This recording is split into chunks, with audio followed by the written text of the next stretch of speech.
Halo guys, selamat datang di Suara Podcast PTRP yang pertama ya, lebih dekat, lebih kenal dengan PTRP.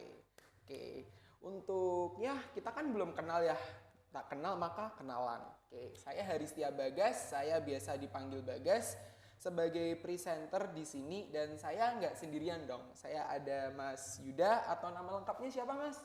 Perkenalkan, nama aku Yuda Ilham Maulana dari angkatan 2019 jurusan PTRP. Ngomong-ngomong Mas Yuda ini dari mana ya asalnya ya? Asal aku dari Rembang, Jawa Tengah. Oh, mungkin teman-teman bagi yang belum kenal Mas Yuda, Instagramnya spill-spill kali boleh nggak sih dikepoin gitu, lihat gitu? Untuk Instagram sendiri ada @ydilmln_. Ya itu, pokoknya ya guys ya itu ya. @yd dan sekian. Kalau kalian mau tahu Mas Yuda tuh gimana, postingannya gimana, fitnya gimana, pengen kenal lebih deket lah sama Mas Yuda, Kosong bisa sih. sih. Story-storynya tuh barangkali mungkin gitu. Storynya isinya meme. Oke. Mas Yuda ini kesibukan belakangan ini apa ya Mas ya? Ya karena ini juga mungkin kesibukannya kurang lebih sama dengan anak-anak semester tua lainnya, nganggur. Nganggur. Ya, jadi paling tinggal ngurus-ngurus magang ini liburan sambil magang di dinas. Terus juga mungkin nunggu nilai keluar juga. Jadi karena kemarin juga habis ngelewatin semester 6, habis UAS dan ini tinggal menunggu hasilnya aja. Oh, ngomong-ngomong magang, tadi Mas Yuda magangnya tuh di mana ya? Kalau aku Yang sendiri dinas itu tadi. kalau aku sendiri magangnya di Bapeda Kota Semarang, di tempatnya di bagian perencanaan. Jadi di Bapeda Kota Semarang dan ada beberapa teman juga yang ikut. Jadi sebenarnya kalau magang itu kayak kita mengimplementasikan matkul-matkul kita gitu dalam dunia kerja atau gimana? Kalau magang di PTRP sendiri itu cenderungnya kita implementasi ya. Jadi kalau mungkin ada beberapa jurusan yang dimana dia magangnya magang mencari ilmu. Jadi dia emang pure di situ belajar tentang dunia kerja gimana. Tapi untuk jurusan kita sendiri karena ini magangnya juga udah magang SKS. SKS di kurikulum kita itu magang di semester 7 dan di sana itu magangnya dia berupa implementasi ilmu yang udah kita dapat selama 6 semester yang udah kita lewatin itu. Kalau mau magang cari ilmu bisa, tapi mungkin syaratnya harus semester 5. Jadi antara semester 5, semester 6 itu boleh. Dan magang sendiri dibebasin mau kalian waktu liburan atau mungkin waktu masuk kuliah. Kalau mau masuk kuliah, konsekuensinya di saat kalian kuliah, ya kalian harus bertanggung jawab sama perkuliahan kalian, nggak boleh ninggalin. Tapi rekomendasi dari dosen mungkin cenderungnya ke hari libur. Jadi waktu libur semester kalian dianjurkan untuk magang gitu.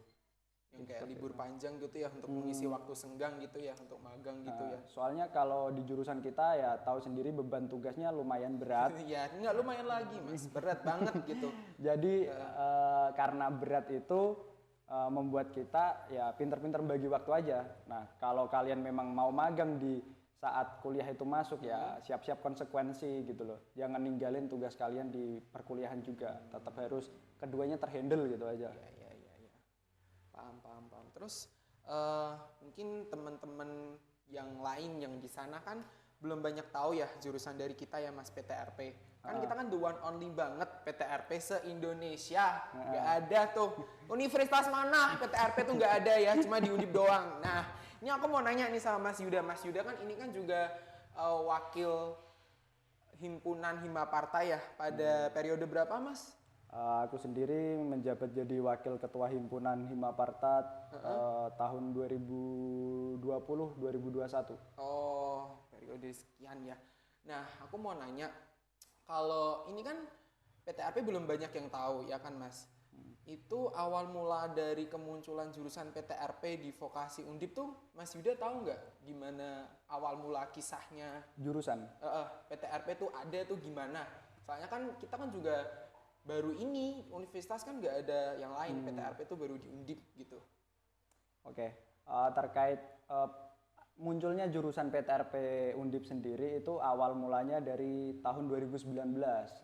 Jadi untuk munculnya himpunan ini didasarkan dari kebutuhan dunia kerja yang dimana sekarang tata ruang dan pertanahan itu dia melebur menjadi satu. Dinasnya ada namanya ATR BPN, kementeriannya pun ada kan. Oh, Nah, iya. dari dasar itu membuat Undip mengeluarkan sebuah jurusan yang dia perpaduan antara tata ruang atau biasa kita sebut PWK, perencanaan wilayah dan kota, dan juga pertanahan untuk alumni kita sendiri atau mungkin ranah yang di atas kita yaitu 2018 itu masih ada D3 pertanahan dan D3 PWK.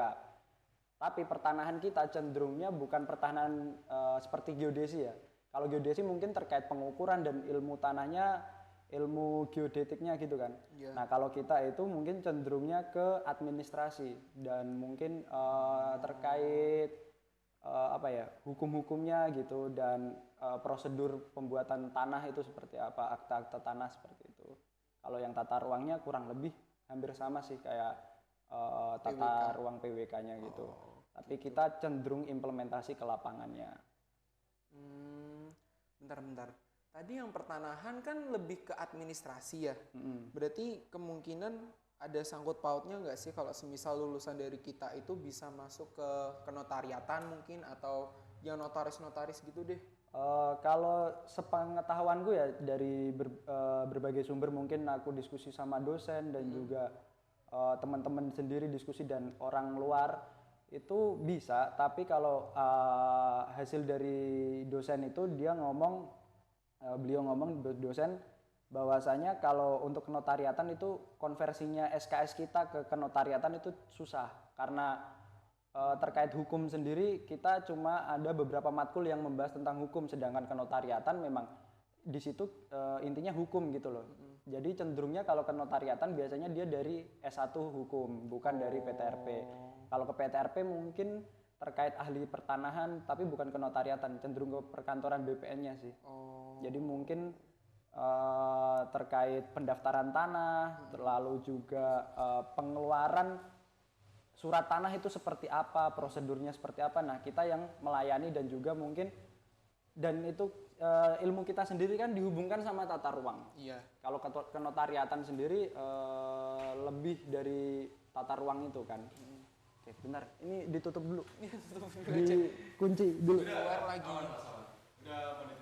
Enggak, takutnya berisik.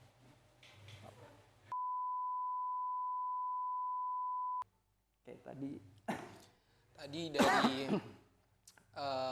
ahli tanah, habis itu gimana? Nah, kalau kita cenderungnya pertanahannya itu yang ada hubungannya dengan tata ruang. Kalau kenotariatan kan cenderungnya ke hukum memang dia. Ilmu konsentrasinya ke hukum. Kalau kita ke tata ruang ya ya seperti apa ya? Surat tanah atau mungkin berhubungan dengan persil tanah, karena persil tanah sendiri kan sebagai dasar penyusunan RDTR kan atau rencana detail tata ruang gitu. Jadi kurang lebih kita ke administrasi sih, tapi administrasinya bukan cenderungnya ke kenotariatan. Memang bisa kita ke notariatan, tapi mungkin kita harus sekolah lagi atau mungkin ambil lanjutan terlebih dahulu agar SKS kita memenuhi untuk kita masuk ke notariatan gitu. Tadi peris apa tadi? Persil. Ya, persil tuh apa ya? Kalau persil sendiri itu bidang tanah. Jadi dalam bidang tanah itu kan pasti ada batasan-batasan dari bidang tanah. Nah, batasan bidang tanah itu namanya persil tanah.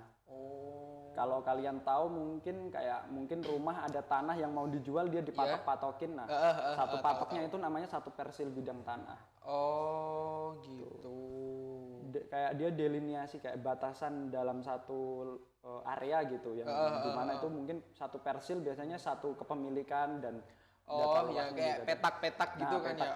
Umumnya petak sih orang petak itu namanya persil tanah. Persil tanah. Ya, paham. Sawah juga kadang ada batas galengan, nah itu biasanya dia dianggap satu persil. Oh, gitu. Oke, aku juga mau nanya ini deh. Mas Yuda ini kan sebagai angkatan pertama ya.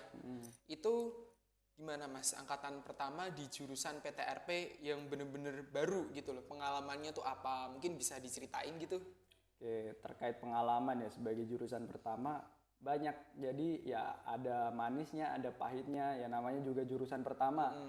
kalau bisa dibilang kita sebagai kelinci percobaan lah dari kurikulum yang dibuat dalam PTRP itu.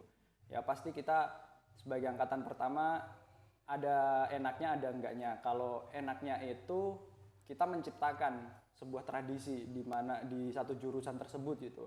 Jadi mungkin anak-anak yang angkatan 19 lainnya pasti juga merasakan gitu, di mana mereka susahnya menyusun sebuah tradisi, menyusun sebuah budaya yang kelak menjadi ciri khas dari jurusan kita gitu. Kayak mungkin kalau angkatanku sendiri dasar menciptakan budayanya itu ya dari kami sendiri sebagai PTRP, dan juga mungkin ada adopsi dari budaya PWK dan juga pertanahan, karena dulu di angkatanku sendiri kita ada apa ya, kita masih dibimbing lah dari mereka-mereka angkatan pertanahan dan PWK sebagai angkatan atas kita gitu, dan mereka mengajari kita tentang budaya-budaya dari penjelasan mereka, dari cerita mereka ya, yang bisa kita tangkap dan bisa kita adopsi sebagai budaya kita ambil gitu. Tapi juga tidak mentah-mentah semuanya kita ambil gitu, yang sekiranya sesuai dengan jurusan kita ambil, yang enggak ya cuma untuk pengetahuan aja gitu. Dan mungkin terkait pahitnya ya mungkin terkait kurikulum. Kurikulum di angkatanku sendiri sering dari dulu awal-awal masih sering ada perubahan, dan juga mungkin sebagai angkatan pertama sebagai uji coba apakah kurikulum ini berhasil. Kalau berhasil nanti bakal diterapin untuk angkatan bawah. Kayak secara permanen gitu. Kalau misal ada kekurangan dan apa, nanti di angkatan bawah akan ada perbaikan gitu. Oke, lanjut. Jadi terkait kurikulum ya memang angkatanku sebagai angkatan pertama pasti ngerasain beratnya menjadi angkatan pertama gitu, dimana dosen sendiri masih melakukan uji coba di angkatanku, kayak apakah ini metode ini cocok buat angkatan 19. Kalau cocok mungkin nanti diterusin, kalau enggak ya nanti dibuang gitu. Dan kita sebagai angkatan pertama juga sebagai angkatan yang meraba-raba gitu, karena kita nggak punya cutting. Jadi misal ada tugas, ada hal-hal baru yang menurut kita awam gitu ya, kita harus belajar sendiri, entah dari jurnal, dari penjelasan dosen. Kalau kadang kan dosen cuma dia memantik, dan kita sebagai mahasiswa harus mencari tahu sendiri bagaimana yang benar sistemnya gitu kan. Nah, angkatanku pasti merasakan seperti itu gitu. Mungkin di angkatan Haris kayak dia angkatan ketiga ya berarti ya. Angkatan ketiga mungkin udah ada penyempurnaan dari angkatanku gitu. Yang sekiranya dulu di angkatanku kurang sesuai atau mungkin terlalu berat atau salah gitu, nanti dibenerin di angkatanmu, dimaksimalin lagi. Itu juga tidak menutup kemungkinan ada pengembangan ilmu di angkatanmu, karena kita tata ruang ilmunya pasti selalu mengikuti zaman gitu. Tidak bisa kita ilmunya saklek dari tahun dulu sampai sekarang tetap seperti itu. Pasti ada inovasi ilmu baru ya. Dan kita pun angkatan 19 pasti ada perubahan setiap semester gitu. Terkadang ada peraturan baru yang muncul, dan itu ya membuat pusing lah angkatan 19. Pasti pusing, tekanan juga pasti banyak. Tekanan dari dosen, tekanan dari luar. Ya kita sebagai angkatan 19, untungnya angkatanku sendiri atau sebagai angkatan pertama di jurusan PTRP ini mau belajar gitu. Jadi mereka saling membantu satu sama lain untuk menemukan pengetahuan, saling belajar lah intinya gitu. Enggak individualis juga, saling sharing apa yang mereka susah, apa yang mereka pahami gitu. Jadi belajarnya lebih enak sih. Ngomong-ngomong ya baik, ngomong-ngomong masalah kurikulum ya. Tadi kan kemungkinan Mas Yuda bilang nanti bakal ada inovasi dari angkatanku untuk angkatan ke bawah. Itu kemungkinan berapa persen ya Mas? Kalau Mas Yuda kan mungkin udah berpengalaman, udah tahu lah, oh ini nanti dari angkatanku ke angkatan ini nanti tuh kemungkinan nanti bakal diubah ini, angkatan ini ke angkatan ini nanti kemungkinan diubah ini. Nah kemungkinan dari Mas Yuda sendiri, dari angkatanku ke angkatan bawah itu ada perubahan nggak? Maupun itu perubahan drastis atau enggak, cuma tipis-tipis gitu atau gimana? Oke, terkait perubahan sendiri yang udah pernah aku tahu itu ya mungkin nggak terlalu drastis. Drastis dalam artian mungkin sampai ngerubah matkul enggak sih. Enggak, paling cuma kayak materi. Jadi misal pertemuan ini di angkatanku dulu sampai pertemuan 1 sampai 14, karena kita satu semester kan 14 pertemuan. 1 sampai 14 mungkin cuma mempelajari ini. atau mungkin sampai pemetaan di tahap ini. Sedangkan mungkin nanti di angkatanmu ada peningkatan. Jadi yang tadinya itu diajarkan di angkatanku di semester 2, mungkin diajarkan di angkatanmu semester 1 udah mulai diajarkan seperti itu kurang lebih. Jadi tapi juga itu dilihat dari kemampuan angkatan kalian. Kalau memang itu bisa diterapkan di angkatan kalian bakal ditingkatkan. Kalau memang dari hasil evaluasi angkatan sebelumnya yang udah pernah menjalani itu, misal karena Haristi angkatan ketiga kan, jadi ada angkatan kedua kan sebagai tengah-tengah dari angkatan 1 ke angkatan 3. Nah, mungkin dari angkatan 1 ada evaluasi, ke angkatan 2 ada evaluasi lagi. Nah, dari angkatan 1 ke angkatan 2 ini apakah sanggup angkatan 2 ini menampung atau pengembangan dari angkatan 1 ini sanggup apa enggak? Kalau enggak sanggup ya mungkin di angkatan ini ditetap adakan atau enggak ada pengembangan sama sekali mungkin gitu. Atau bahkan mungkin pengurangan juga bisa. Jadi itu selalu menyesuaikan karena mungkin ya namanya jurusan baru ya, tetap pasti ada peningkatan dan perubahan setiap semesternya, kecuali kalau kita memang mungkin jurusan sudah angkatan 20 atau berapa, mungkin perubahannya gitu ya. Cuma ngikutin dari peraturan yang baru apa keluar, kita sesuaikan ke itu aja gitu. Tapi untuk saat ini mungkin perubahannya dalam materi pun masih ada perubahan gitu, pertemuan setiap semesternya masih ada. Nah, kalau perubahan-perubahan gitu tuh yang ngurus, yang ngatur itu sebenarnya berasal usulan dari himpunan sendiri atau langsung dari para dosen ngikut aturan atau gimana gitu? Kalau setauku perubahan itu dari dosen, tapi dosen itu dasar perubahannya itu dia dari keluarnya undang-undang baru misal seperti itu, atau mungkin dia dari angkatanku sebagai angkatan pertama ada kayak wawancara gitu, apakah ini sesuai, atau mungkin dari angkatanku sendiri menyampaikan ke dosen seperti ini tidak sesuai Pak, atau mungkin ini terlalu berat dan segala macamnya, dan itu nanti bakal ada perubahan di semester bawah gitu. Gitu. Oke, baik. Terus aku juga mau nanya tentang ini deh Mas. Ini kan kita kan di jurusan vokasi ya, D4. Menurut Mas Yuda sendiri, perbedaan antara D4 sama S1 itu apa? Oke, terkait perbedaan, mungkin yang pertama terkait beban kuliah. Jadi kalau di S1 itu dia 70% teori, 30% praktek dalam kurikulumnya. Sedangkan dalam kurikulum kita itu terbalik, 70% kita praktek dan 30%-nya kita teori. Itu yang paling mencolok. Yang kedua terkait lulusan kita sebagai sarjana terapan, yang dimana sarjana terapan itu harus tahu kayak mengetahui kita sebagai orang lapangan itu seperti apa gitu.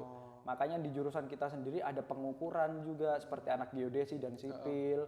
Lalu kita juga harus bisa mungkin ada yang mata kuliah yang harus bisa menerbangkan drone dan mungkin membuat RDTR. Kalau di S1 sendiri kan dia hanya pemahaman terkait teori-teori dari penyusunan RDTR, itu teori apa aja yang digunain. Terus gitu. Mungkin kalau RTRW kurang lebih sama ya. Bisa 5 menit lagi Mas. 5 menit, nanti di-cut dulu berarti ya? Enggak apa-apa yang tadi. Oh iya. Kok cepet banget? Sumpah? Penyimpanannya. Oh, penyimpanan. Oke. Aku lanjut ya. Jadi dari hal tadi ya kayak kemampuan lapangan kita memang harus lebih unggul daripada mereka gitu. Kita memang kalah mungkin dalam hal teori, tapi kita dalam praktek lapangannya, dalam implementasi di lapangannya kita mungkin lebih unggul karena mungkin keistimewaan kita ya. Karena tadi mungkin pertanyaan terkait S1 PWK kan. Ya. Enggak sih, itu tadi pertanyaan aku cuman antara vokasi D4 sama S1. Ya sebenarnya kita kan D4 PTRP 11-12 sama PWK. Beda juga yaitu PTRP sama PWK itu ya. Kurikulumnya pun beda jauh. Jadi kalau di kita sendiri ada yang namanya penyusunan RDTR. Studio kita membahas penyusunan RDTR per setiap semesternya. Dari mulai RTRW sampai RDTR yang mungkin masih lingkupnya kecamatan sampai yang khusus, dan mungkin nanti ada yang perencanaan. Ya kurang lebih ada samanya, ada bedanya. Tapi mungkin bedanya kita juga ada ilmu pertanahan. Nah, ilmu pertanahan yang kita harus kuasai sendiri banyak. Ada yang namanya tentang prosedur prosedur pendaftaran tanah kita harus tahu gimana caranya. Lalu mungkin juga terkait pengukuran juga menggunakan alat seperti apa gitu. Jadi ya harus siap item juga sih di jurusan kita gitu, karena kita juga ada lapangannya gitu. Tidak melulu kita tentang ruangan atau kantoran gitu kerja kita. Kerja kita juga harus paham tentang lapangan. Karena kita kan juga banyak praktek juga ya Mas ya. Kita emang diperuntukkan untuk langsung Dunia turun ke kerja lapangan. dan kita memang dikhususkan untuk siap terjun ke dunia kerja gitu. Bahkan saat kita masih kuliah seperti saat ini harusnya udah siap. Misal kita kayak magang aja lah. Magang pun kan kita sebenarnya udah siap gitu diturunkan ke dunia kerja kan. Vokasi itu digembor-gemborin waktu zamannya Pak Jokowi gitu sebagai lulusan yang siap kerja gitu. Nah dari situ munculnya PTRP ini gitu. D4 yang kalau dulu kan pemahaman orang D3 sama S1 mesti tinggian S1 gitu kan. Tapi sekarang kita enggak, kita setara, kita D4. Lulusannya nanti gelarnya STR, sarjana terapan. Dan kita juga harus bisa memberikan output berupa produk gitu loh kalau di jurusan kita. Karena lulusan kita sendiri dasar kita lulus itu nggak cuma skripsi, kalau S1 kan cuma skripsi sama jurnal mungkin ya. Kalau kita nggak ada paten sama prototype, yang dimana kita harus menciptakan produk di sana gitu. Terus paten sama prototype itu syarat kelulusan kita. Enggak, bentukannya tuh nanti kayak gimana gitu loh. Itu paten terserah. itu gimana, prototype-nya tuh kayak gimana. Nah, mungkin nanti di semester tua kalian bakal dijelasin lebih lanjut gitu. Kalau aku mungkin di semester 4 dulu udah tahu gitu, karena aku juga kurang lebih mengikuti tentang perkembangan kurikulum di vokasi khususnya Ksal, karena hasil prototipe paten itu dia sesuai keputusan dekan, dan dekan menginginkan lulusan kita itu memiliki output selain tugas akhir, karena kita tugas akhir. Selain tugas akhir itu kita juga harus mengeluarkan paten nama prototipe sebagai syarat kelulusan. Jadi kalau kita belum ada produk tersebut kita nggak bisa dianggap lulus. Terus kita memunculkan produknya itu apa? Banyak. Kalau prototipe itu yang dia udah pernah ada, tapi kita rubah, kita modifikasi kembali. Sedangkan paten yang benar-benar di luar sana belum ya punya kita. Kita bisa ada pengajuan hak paten. Oh gitu. Ke pihak yang bersangkutan terkait mengurus paten tersebut. Oke guys, kita lanjut lagi. Maaf tadi ada kendala. Tadi sampai paten, prototype sama produk ya. Nah, itu gimana? Oke, seperti yang aku jelasin tadi, Gimana, intinya produk, paten sama prototype itu merupakan syarat kelulusan kita selain tugas akhir gitu kan. Ya intinya nanti bakal ada penjelasan dan mungkin penyuluhan terkait hal tersebut yang dimaksud dari pihak birokrasi itu seperti apa agar kita bisa lulus gitu. Nanti mungkin di semester-semester yang kalian mendekati penyusunan TA pasti bakal ada penjelasan terkait itu. Dan itu pun sudah dimasukkan ke dalam SK Rektor yang udah keluar kemarin, tapi untuk nomornya sendiri aku lupa nomor berapa, intinya itu udah ada. Dan itu udah dibahas detail-detail prototipe sama paten yang diminta dari pihak vokasi itu seperti apa untuk syarat kita kelulusan.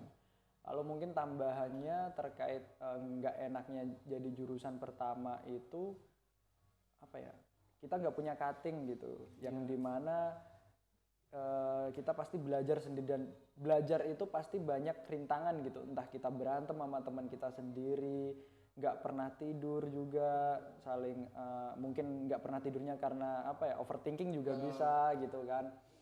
Ya pasti banyak lah kejadian-kejadian yang menjadikan cerita di angkatan pertama gitu. Tapi ya aku bersyukur juga menjadi menjadi salah satu dari bagian angkatan pertama itu, karena kita menciptakan sebuah cerita gitu di PTRP ini gitu. Dan kalian sebagai adik kelas atau adik tingkat kita tinggal menyempurnakan dan menikmati hal tersebut gitu. Baik. Ya. Amit. Ya, Raisan. Oke, lanjut ya. Menurut Mas Yuda sendiri itu hal apa aja atau materi yang perlu kita fokusin terhadap jurusan PTRP? hal yang atau materi ya. Heeh. Mungkin yang paling utama ya karena sepengalamanku dan dari semester ke semester Heeh. yang menjadi kunci utama itu pemetaan. Satu. ARGIS ya? Ya ARGIS khususnya ARGIS, QGIS, lalu yang berbau peta lah. Jadi karena kita terapan kita harus bisa itu. Bisa menguasai. Itu salah satu ilmu dasar kita gitu sebagai seorang D4 itu kita harus bisa bikin peta. Nanti masalah analisis sebenarnya kan ARGIS atau aplikasi-aplikasi pembantu dalam perkuliahan kita juga bisa membantu dalam kita menganalisis gitu karena output kita sendiri kan ada juga beberapa output yang berbentuk analisis dan analisis tersebut banyak juga yang dia menggunakan dasar ARGIS atau QGIS untuk alat bantu analisisnya. Jadi mungkin kalau jurusan lain atau teknik lain mungkin yang aku nyebutnya yang bukan teknik ya, yang non teknik mungkin pendekatan lebih ke kuantitatif ya. Kalau kita itu kualitatif atau kebalik ya lupa. Intinya kalau kita mungkin cenderungnya ke fakta, kalau mereka mungkin ke pemahaman gitu loh. Kayak narasi gitu, lebih cenderung ke narasi deskripsi gitu. Iya. Kalau kita memang jadi ya terus juga mungkin tambahan jadi angkatan pertama ya angkatan kena semprot dosen gitu aja. Jadi saat apa yang dosen inginkan kita tidak bisa merealisasikan ya pasti kena semprot gitu loh. Dan mungkin ke angkatan bawah karena mereka mungkin punya cutting harusnya mereka lebih mudah, mereka nggak mengawang-awang dan meraba-raba kayak angkatanku gitu loh. Mereka ada cutting yang bisa sebagai sarana tanya jawab atau tempat untuk mereka bertanya terkait yang mereka nggak paham gitu. Kalau kita kan emang nggak ada gitu. Iya. Dan kita mungkin dari YouTube, dari baca jurnal, baca buku, untungnya juga angkatanku orangnya kritis dan mau membaca. Tadi kan sempat bilang analisis ya untuk ARGIS. Nah, contoh kecil analisis pakai ARGIS itu gimana sampai bisa outputnya analisis itu gimana? Salah satu output ya yang mungkin nggak bisa dibuat atau ini yang bisa dibuat ke ARGIS dan offline atau yang ARGIS dan non ARGIS atau yang cuma ARGIS tok. Yang ARGIS. Yang kalau ARGIS saja mungkin terkait seperti SKL, kalau SKL masih bisa sih kayak network analysis gitu. Ada yang namanya di ARGIS itu network analysis yang dimana dia nanti misal kalian mau nentuin sebuah titik sarana rumah sakit misal. Nanti kan ada rumah sakit yang dia sekarang udah ada nih, misal di sini udah ada rumah sakit, di sini ada rumah sakit. Nah, apakah daerah tersebut membutuhkan rumah sakit baru atau enggak gitu. Nah, kita menggunakan network analysis.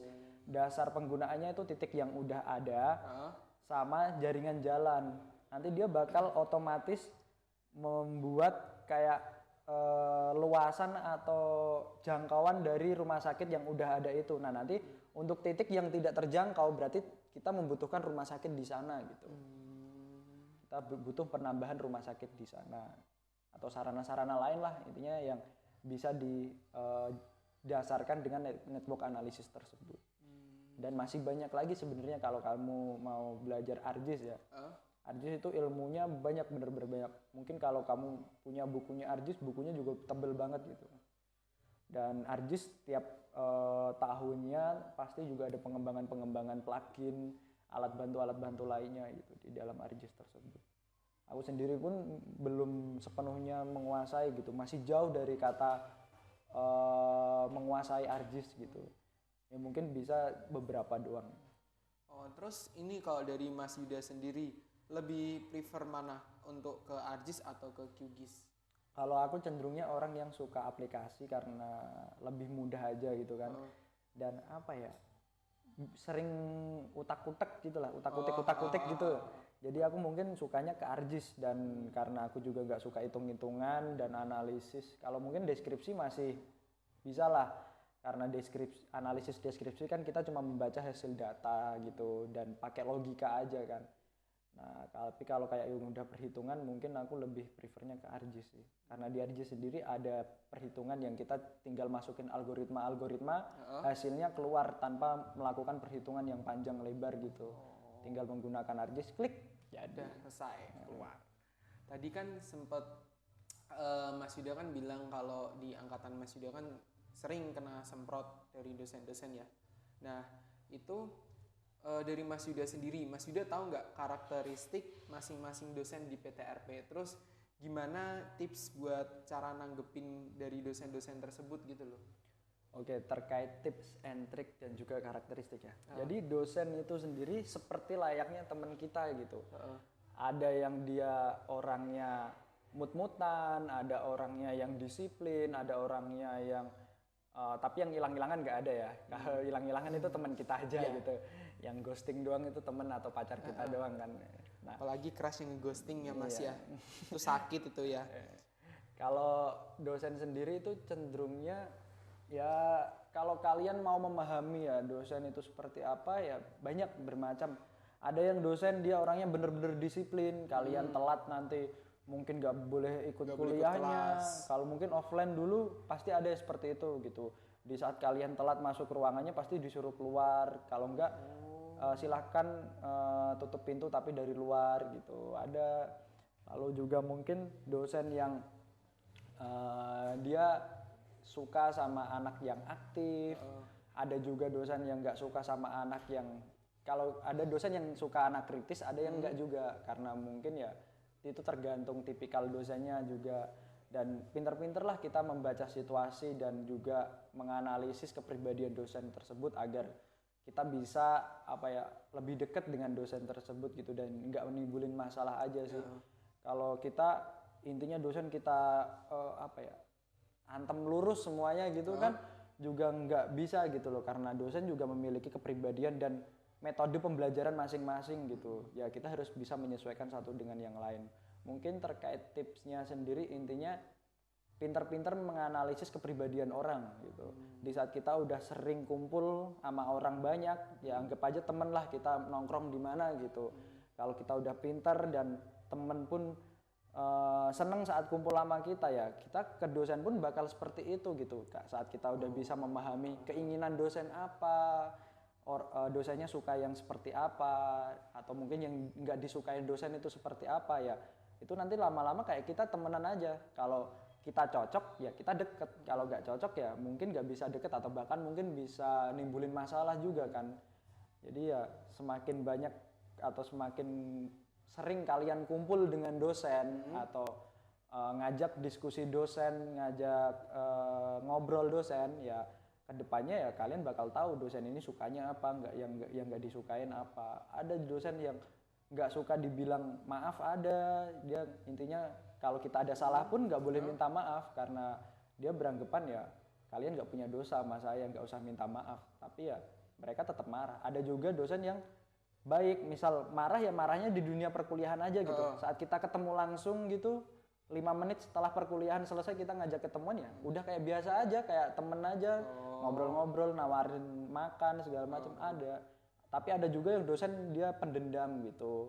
Di saat kita udah kena satu masalah nih sama satu dosen, sampai semester-semester selanjutnya bakal kena masalah terus sama dosen itu dan ditandain juga ada. Makanya kita harus pinter-pinter. Kalau pengen nyari aman ya tetap aktif saat dosen menjawab. Jangan pernah biarin dosen itu ngomong sendiri di ruang perkuliahan gitu. Tetap ada komunikasi dua arah dari mahasiswa dan dosen gitu. Dan cara menyampaikan kita ke dosen pun harus sopan gitu. Jangan kayak kita nyampein kata-kata itu kayak sama teman kita, kayak kita gunain kata aku, itu kan sebenarnya nggak etis juga gitu. Kita sama dosen gunain kata aku atau intinya kan saya atau kami gitu kan. Terus juga pinter-pinter ngolah bahasa lah saat kita sama dosen gitu. Jangan sampai kita blunder dan membuat hati dosen itu sakit gitu lah. Intinya ilmu-ilmu seperti itu kan bisa kita dapat dulu dari keluarga, dari lingkungan main kita juga. Nggak usah kita harus ikut pelatihan. Sebenarnya pelatihan juga ada yang ngajarin kita seperti itu, tapi kan itu ilmu dasar juga. Terus ngomong-ngomong nih ya, Mas Yuda itu udah di Semarang udah berapa lama ya? Dari kapan? Maksudnya dari sebelum masuk kuliah atau gimana? Ya sebelum masuk kuliah. Kalau aku sendiri Semarang itu udah mulai aktif ke Semarang itu SMA kelas 1 itu udahlah sering ke Semarang karena keluargaku ada yang bertempat di sini, entah kuliah entah keluarga yang rumah tinggalnya di sini, jadi udah sering main ke sini. Dan Dari dulu memang kalau liburan aku mainnya mesti ke Semarang gitu. Terus kondisi atau keadaan di lingkungan sekitaran Undip, kan Mas Yuda kan udah lama nih ya hitungannya di Semarang, itu gimana? Kondisi sama lingkungan sekitar di Undip sendiri tuh gimana? Oke, mungkin aku pakai perbandingan aja ya. Jadi mungkin perbandingannya sama mungkin di kampus lain atau di daerah lain yang ada sama kuliahnya. Karena aku juga udah beberapa kali main ke tempat teman-temanku yang kuliah di lain tempat ya. Mungkin perbedaannya di Undip itu aman, satu.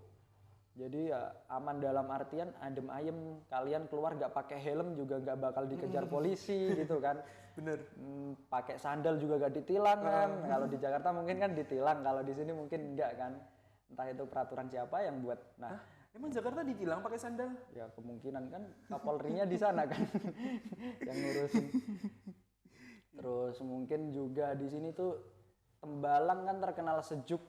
Nah, jadi enak aja gitu kuliah di sini, tetap nyaman. Aku pun tipikal orang yang jarang pulang, paling 2 bulan 3 bulan di sini baru pulang. Nanti pulang pun paling cuma beberapa hari, itu pun lama kalau libur panjang atau ada acara keluarga banyak di rumah kan.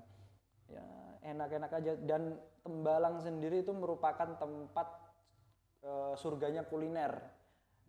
Mungkin Haristia yang asli Semarang sendiri pasti tahu lah Tembalang tempatnya kuliner. Banyak orang yang dari bawah naik ke atas cuma buat makan doang kan.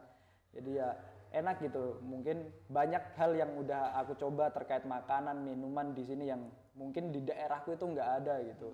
Yang membuat kita bener-bener nyaman kuliah di sini. Terus juga jalannya bagus semua, kos-kosan juga murah rata-rata, dan banyak juga sekarang mungkin perkembangan yang paling bisa dirasain perkembangan kafe juga kan. Di sini banyak tempat nongkrong. Kayak Burjo pun sekelas Burjo bisa tempat makan bisa buat kita nongkrong dan nugas gitu. Sedangkan mungkin kalau aku di rumah nggak bisa, dan ada beberapa tempat kuliah yang sangat minim tempat untuk nongkrong atau diskusi saat kita kuliah gitu. Ada beberapa universitas maupun kalau mungkin yang terkait sepi itu mungkin swasta ya. Kalau negeri mungkin mayoritas sudah ramai tempat-tempat nongkrong gitu kan. Yang membedakan juga di sini mungkin bukan pusat kota, tapi sub pusat kota kan, karena dia jauh dari kota. Yang kota di bawah kan, kita Tembalang di atas.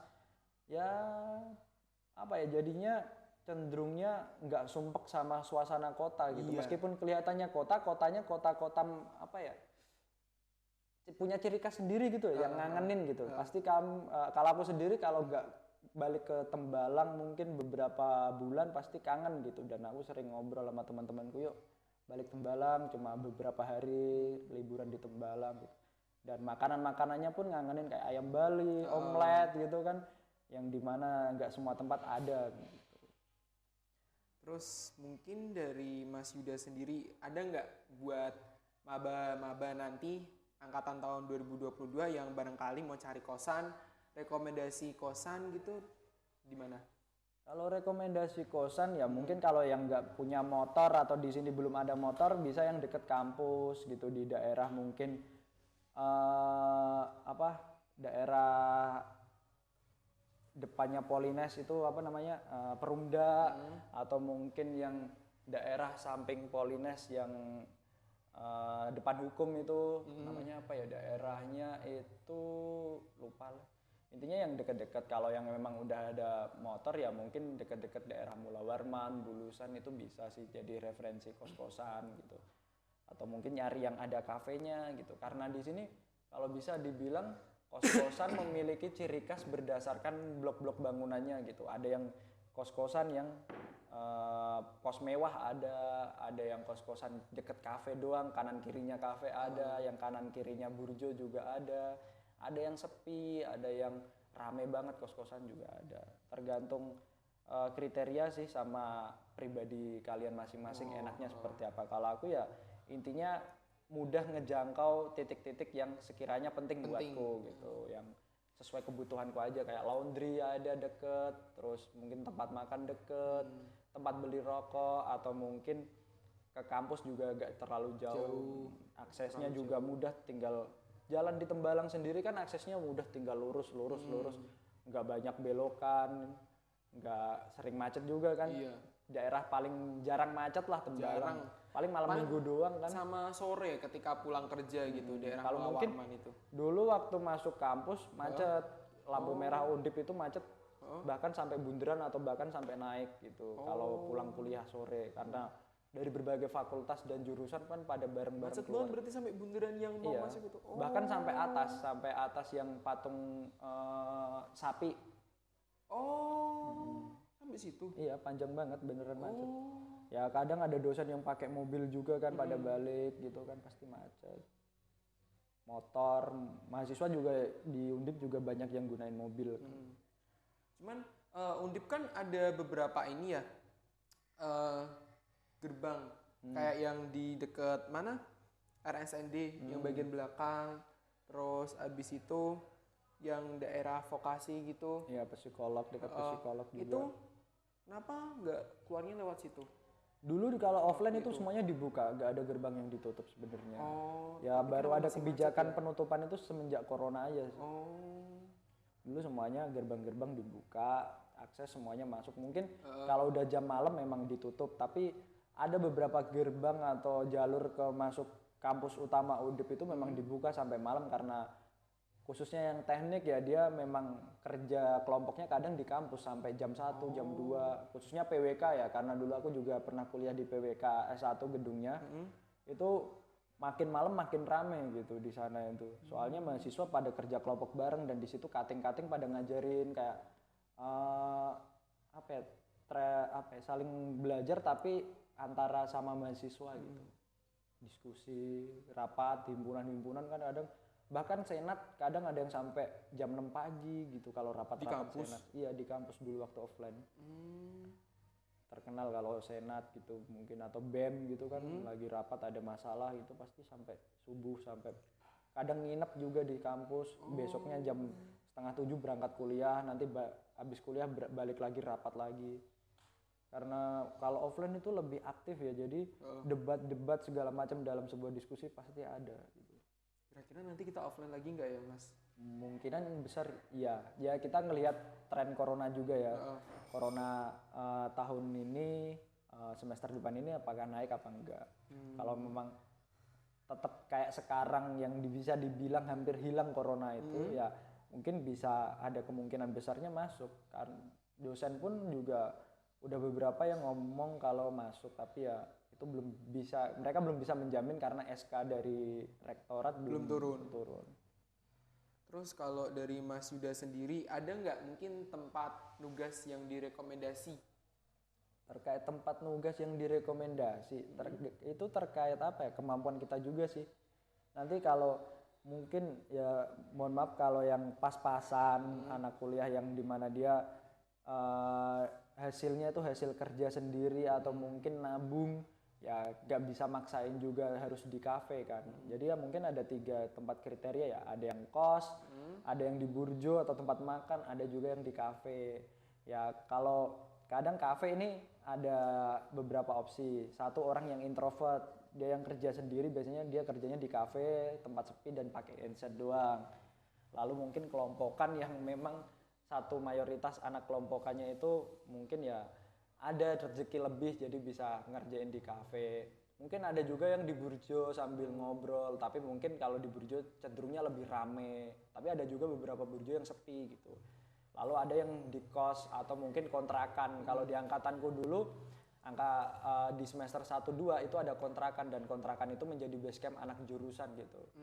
Bahkan cewek cowok di situ semuanya kalau malam sampai subuh itu ngerjain tugas bareng gitu. Dan mungkin kos itu bakal lebih kerasa kontrakan itu bakal lebih kerasa efektif itu saat semester tua. Saat kalian udah dihadapi sama studio-studio dan matkul-matkul yang memang membutuhkan kerja kelompok. Tahu sendiri kan jurusan kita memang semuanya kerjanya kelompok tim. Makanya dibutuhin banget solidaritas satu sama yang lainnya juga. Tadi kan ngomong-ngomong tugas kan ya, Mas. Kalau semisal tugas berhubungan dengan lulus, ya kan. Nah, kita kalau udah lulus dari PTRP itu jenjang karirnya tuh kayak gimana? Ya sebenarnya masalah karir banyak sih kayak di PTRP sendiri. Luas lah prospek kerjanya itu kalau bisa dibilang itu luas. Ada kita bisa ke BPN, kita bisa ke PUPR karena mungkin penyusunan RDTR itu ada yang diserahkan ke PUPR, ada yang diserahkan ke BPN, dan kedua ilmu dari penyusunan RDTR sendiri kan memang basic ilmu kita yang harus kita kuasain gitu kan. Jadi bisa sih pemetaan sendiri kan PUPR dan BPN pasti membutuhkan. Kalau BPN mungkin cenderungnya pemetaan bidang tanah kan. Kalau PUPR kan penyusunan RDTR, RTRW kan sekarang PUPR yang pegang. Mungkin ke Bapeda juga bisa, Badan Perencanaan Daerah, atau mungkin ke BPS juga bisa kan. Angkatan 20 kemarin juga kerjasama dengan BPS Kota Semarang sebagai tim surveyor kan. Dia kan konsentrasinya tuh ahli pertanahan, dalam artian itu administrasi pertanahan, lalu juga pemetaan, surveyor, sama ahli statistik kan. Jadi analisis statistik gitu. Jadi kan kita juga harus memahami analisis itu seperti apa, statistik dari angka-angka itu metodenya seperti apa, dan itu emang bisa kita terapin nanti di dunia perkuliahan di Bapeda segala macam bisa. Atau mungkin bahkan kita bisa jadi DPR juga bisa. DPR kan rata-rata orang yang jadi DPR itu dia agak paham terkait tata ruangnya. Mungkin saat kita pinter politik juga ya kita masuk aja gitu. Dan nanti output dari RDTR itu kan juga harus ditandatanganin juga. Ada beberapa yang membutuhkan persetujuan DPR dan sejenisnya gitu. RDP-nya pakai dengan DPR, dan saat kita paham kan outputnya itu nggak melenceng dari kaidah-kaidah tata ruang gitu. Sedangkan sekarang kan mungkin orang penataan ruang mungkin masih minim ya di seperti itu di politik. Tapi ya itu tergantung passion kita aja sih. Atau mungkin BIG, Badan Informasi Geospasial gitu juga bisa. Terus juga di Badan Penanggulangan Bencana juga bisa, karena ilmu analisis kebencanaan kita kan juga ada tuh beberapa mata kuliah yang mengajarkan seperti itu. Cukup luas sih kalau menurutku terkait tempat kerja yang bisa kita ambil atau dari ilmu yang udah kita dapat selama perkuliahan. Atau mungkin di konsultan juga bisa, konsultan perencanaan. Gitu. Temanku juga beberapa ada yang udah magang di konsultan perencanaan juga, dan mereka juga karena apa ya, kadang instansi itu dia magang,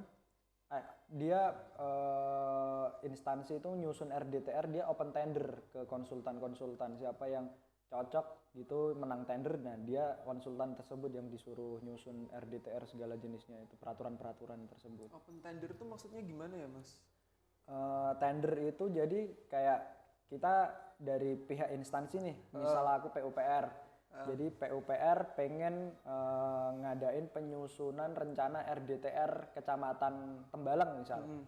Nah karena mungkin keterbatasan apa ya, orang di kita gitu sebagai instansi, orangnya terbatas, kita open tender, kita buka tender ke ke swasta, siapa yang mau nyusun ini, nanti anggaran dari kita, kalian juga nyusun rencana anggaran. Nah di saat rencana anggaran mana konsultan mana yang paling cocok gitu ya kita ambil sebagai, mereka kayak menjadi tangan kedua kita gitu loh. Kayak open recruitment gitu? Bukan open recruitment sih, jadi kita nyerahin semua ke mereka buat ngerjain, lalu mereka nyerahin hasil yang udah kita suruh itu ke kita lagi, apakah bener atau enggak gitu. Jadi kayak suruh ngebantu aja sih open tender. Dan open tender itu permainan keuntungan juga sih. Jadi biasanya instansi itu kan udah ada anggaran gitu, nah anggaran tersebut ngabisinnya pakai tender tersebut. Kurang lebih seperti itu sih. Terus menurut Mas Yuda sendiri, PTRP itu ada nggak kerjasama sama kayak instansi-instansi yang lain, atau mungkin dari instansi pemerintah? Kalau instansi pemerintah setahu aku itu BPN Provinsi Jawa Tengah ya.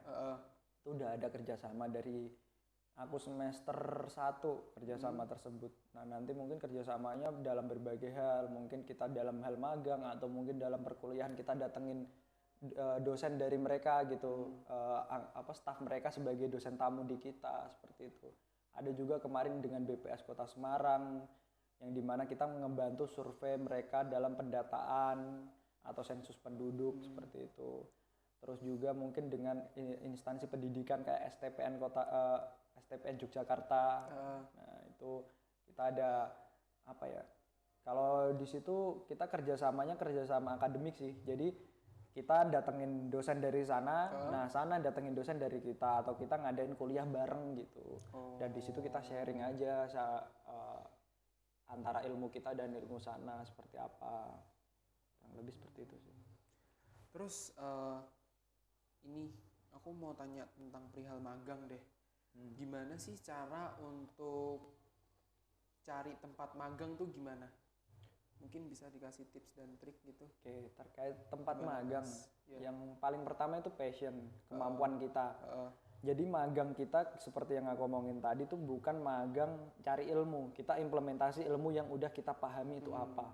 Jadi di saat kita mungkin, kalau aku sendiri passionnya mungkin aja sebagai contoh ya, pemetaan misal.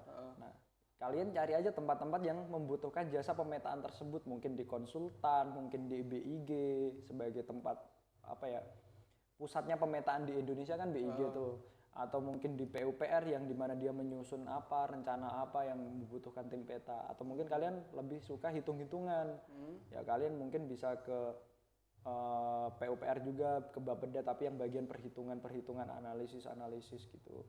Nah, kalau di angkatanku sendiri terkait magang itu ada dua opsi. Yang opsi pertama itu dari prodi, pihak prodi itu membuka open recruitment gitu. Kayak apa ya, bukan lomba sih ya, cenderungnya ya kayak open recruitment, siapa yang mau magang di instansi ini udah kerjasama sama pihak prodi, mungkin ada kenalan dan segala macamnya. Mereka udah ngomongin dengan pihak sana dan membutuhkan berapa mahasiswa gitu. Nah, nanti pasti ada tesnya gitu. Tesnya mungkin entah wawancara, entah kalian ngisi form, atau mungkin dengan IPK segala macamnya gitu. Itu di tahunku. Terus yang kedua itu mandiri. Magang mandiri itu kalian nyari sendiri. Nah, nyari sendiri itu nanti dari kalian mau magang di mana. Dari misal udah dapet BPN nih, BPN disuruh ngapain, proyeknya apa. Kalau nggak ada proyeknya, ya nggak usah diambil, soalnya kita magangnya harus ada proyek kalau di jurusan kita. Beda sama jurusan lain yang mungkin magang di situ cuma bantu-bantu seadanya lah. Kalau kita bener-bener harus ada proyek, karena kita nanti berhubungan sama laporan magang kita, ada output berupa laporan dari proyek itu dari awal sampai akhir seperti apa gitu. Terus setelah dari pihak sana kita udah tahu nih suruh apa, kita komunikasiin ke dosen pembimbing kita atau dosen wali lah. Nah, itu nanti dosen apakah menyetujui atau enggak gitu. Kalau memang setujui nanti ditandatanganin, kalian ngajuin surat ke sana. Dari surat sana udah selesai, ya udah kalian tinggal magang aja gitu. Nah, mungkin terkait hal tersebut dilihat juga gitu. Tergantung minat kalian sih, minat kalian di mana, keahlian kalian di mana. Atau mungkin kalian nyari tempat magang yang menghasilkan duit juga ada. Saat mungkin kalian bisa nanya kontraknya apakah di sini ada membuka magang atau enggak, dan misal kita magang di sini apakah ada dananya atau tidak dari mahasiswa magang itu, apakah dibayar atau enggak. Kalau kadang itu ada mahasiswa yang cerdas, mereka mencari tempat magang yang dimana mereka dibayar di sana gitu dengan kontrak sekian gitu, dan di saat emang nggak ada bayaran ya udah nggak diambil. Tuh ya, intinya kalau mungkin di angkatan kalian ya, angkatan 20, 21 dan seterusnya, di saat kalian magang, kalian masih ada cutting yang udah pernah magang itu ditanya. Karena mungkin kemungkinan besar ya semester depan itu nggak ada open recruitment kayak gitu, nggak ada seleksi lagi dari pihak prodi. Jadi kalian pure bener-bener mandiri atau nanya cutting. Jadi di saat cutting kalian udah pernah magang di sini dan hasilnya memuaskan dari pihak sana menganggap ini cutting kalian memuaskan, ya itu bakal berdampak baik bagi adik-adiknya. Tapi yang celakanya itu kalau yang cuttingnya itu dia nggak sesuai sama pihak sana. Jadi mungkin entah dia jarang masuk magang atau bikin masalah di tempat magangnya, nah itu bisa di blacklist jurusan kita, dan itu berdampak untuk adik-adik seterusnya gitu loh.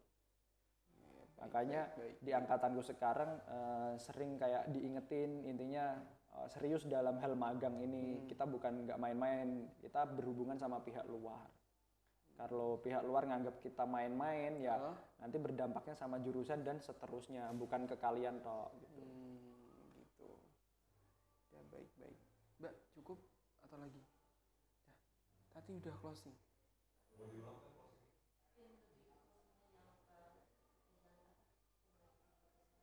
Oh iya deh, closing lagi ya. Iya deh. Oke, mungkin makasih ya Mas Oke, Yuda siap. untuk sharing-sharing pengalamannya, terus untuk cerita-cerita di PTRP itu gimana dan segala macem. Mungkin Mas Yuda mau nambahin? Mungkin tambahannya dikit aja, mungkin untuk adik-adik angkatan bawah, angkatan 20 dan seterusnya, angkatan 21, 22, semangat kuliahnya. Ya memang jurusan kita jurusan baru, kalian mungkin masih kebingungan segala macam tentang PTRP itu seperti apa. Ya intinya kalian punya cutting, kalian nanya gitu, jangan pernah takut untuk tanya, ngajak diskusi. Bahkan untuk nongkrong aja, ajak aja kita angkatan 19 kalau kita nggak sibuk. Ya kita bakal mau buat nongkrong dan di situ kalian tanya aja, sharing-sharing apa yang ingin kalian tahu dari jurusan ini, mungkin terkait tugas atau terkait dosen atau terkait magang kayak seperti tadi yang Ristia tanyain gitu kan. Ini ya tanyain aja ke cutting gitu. Dan jadilah mahasiswa yang apa ya, punya attitude yang baik gitu loh. Ya di saat kita perkuliahan kita harus bisa ngejawab, jangan jadi mahasiswa yang malas. Meskipun kalian bisa dibilang nakal di luar, tapi di saat kuliah ya buktiin kalau nakal kalian itu ya nakal di luar aja. Di dunia perkuliahan kalian tetap berkualitas, punya harga yang bisa kalian bandingin gitu loh dengan orang lain di luar sana gitu loh. Jadi jangan mau kalah dengan jurusan-jurusan lain, khususnya PWK, pertanahan, geodesi. Kita bisa semuanya gitu, kita bisa mengimbangi mereka lah. Walaupun kita jurusan baru ya. Apalagi kalian ya mungkin udah bisa belajar bareng-bareng angkatan-angkatan atas ya, harusnya lebih bisa semangat lagi gitu dan memajukan jurusan kita ke depannya. Intinya jangan pasif juga di kuliah gitu. Harus aktif. Semales-males kalian saat dosen nanya atau dosen jelasin dan dia bertanya ke kita, jawab meskipun kita gak bisa. Intinya gitu kuncinya. Salah nggak apa-apa. Intinya itu kan terkait attitude aja ya, kayak kalau kita menghormati dosen, dosen bakal menghormati kita dan selainnya gitu. Lah kita ke cutting juga, cutting nanya kita ngejawab dan ya intinya attitude aja sih paling kunci dalam sebuah kalian kuliah itu attitude, sama jangan pernah apa ya, takut, karena takut itu hanya dengan Allah Subhanahu wa taala. Oke. Itu aja. Baik. Dah. Mungkin cukup sekian ya untuk podcast. Oh iya, nitip satu lagi. Apa? Jaga solidaritas. Oke, jaga solidaritas. Karena jurusan kita jurusan kelompok, sampai mati kita satu kelompok. Jaga solidaritas, harus solid. Gitu. Oke, mungkin cukup sekian ya dari podcast Suara PTRP, support yang satu. Assalamualaikum warahmatullahi wabarakatuh. Waalaikumsalam warahmatullahi wabarakatuh. Sampai ketemu di podcast selanjutnya. Terima kasih. Dadah. Dadah. Dah.